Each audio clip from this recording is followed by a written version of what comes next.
ભરૂચ પોલીસે એક શ્રમિકના અપહરણ કેસમાં ઝડપી કાર્યવાહી કરી હોવાનું સામે આવ્યું છે। તુલસીધામ વિસ્તારમાંથી અપહરણ થયેલા શ્રમિક જનાર્દન રાજભરને પોલીસે માત્ર 6 કલાકમાં બચાવી લીધો છે। તો આ કેસમાં 2 આરોપીઓ કમલેશ ભુરા અને શ્રવણ ગણવાની ધરપકડ કરવામાં આવી છે। તો ગત 15 મેની રાત્રે 8 વાગે અપહરણની ઘટના બનવા પામી હતી। તો જનાર્દનના પુત્રએ પોલીસમાં ફરિયાદ નોંધાવી હતી। તો તપાસમાં જાણવા મળ્યું કે આરોપીઓ શ્રમિકને ગરવાડા તાલુકાના નાંદવા ગામે રાખ્યો હતો। તો પીએસઆઈ બીએસ ચેલાણાના જણાવ્યા મુજબ આ અપહરણ નું કારણ એક યુવતીનું અપહરણ હતું। જનાર્દન હેઠળ કામ કરતો હતો। એક યુવક તેમના સંબંધી યુવતીને પકડી ગયો હતો। તો યુવતીની ભાળ મેળવવા માટે આરોપીએ આ અપહરણ કર્યું હતું। આરોપી કમલેશ ભુરા ભરૂચના લુવારા ગામની સર્વોદય સોસાયટીની સાઇટ પર અને શ્રવણ ગણવા અંકલેશ્વરની જયાબેન મોદી હોસ્પિટલની સાઇટ પર કામ કરે છે। તો પોલીસે એક પીએસઆઈ અને 4 જવાનોની ટીમ બનાવી હતી। તો સવારે 3:20 વાગે દાહોદથી રવાના થયેલી ટીમ સવારે 9:30 વાગ્યા સુધીમાં અપહરણને મુક્ત કરાવી લીધો હતો। તો પોલીસે અપહરણમાં વપરાયેલી બોલેરો અને 2 મોબાઈલ પણ જપ્ત કર્યા છે। વડોદરા રેન્જ આઈજી શ્રી સંદીપસિંહ સાહેબ તેમજ ભરૂચ એસપી શ્રી મયુર ચાવડા સાહેબ દ્વારા વારંવાર સૂચના કરવામાં આવતી હોય છે કે ગુમ અને અપહરણ જેવા ગંભીર ગુનાઓને જલ્દીથી જલ્દી શોધી કાઢવામાં આવે।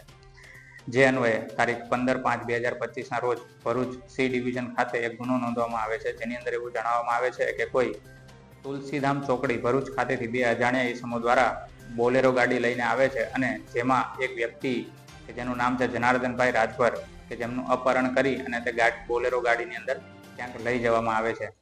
જે સમાચાર મળતા જ Bharuch C division police station ખાતેથી અલગ અલગ ટીમો બનાવવામાં આવે છે। જે ટીમોની અંદર કેટલીક ટીમ છે જે શોધખોળ કરવામાં આવે છે, સીસીટીવી જોવામાં આવે છે, ટેકનિકલ સર્વેલન્સ તેમજ મોબાઈલ કે ટેકનિકલ ડેટા એનાલિસિસની મદદથી તેની શોધખોળમાં લાગી જાય છે। કેટલોક સમય જતાં સીસીટીવીની અંદર એવું જોવા મળે છે કે જે બોલેરો ગાડી છે તેનો નંબર છે GJ20CA 6568।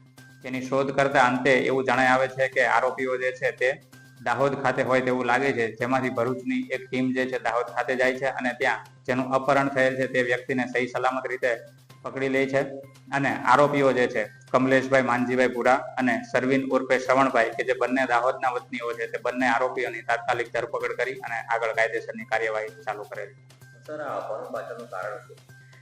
અપહરણ પાછળનું મુખ્ય કારણ એવું જણાય આવે છે કે ભૂતકાળમાં તે લોકોને કોઈ છોકરા કે છોકરીઓની જે મેટર બનેલી હતી જેની રીસ રાખી અને આ કૃત્ય કરવામાં આવેલું છે।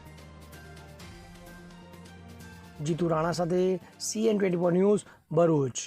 હવે જુઓ દેશ દુનિયાની તમામ ખબરો તમારી આંગળીના ટેરવે।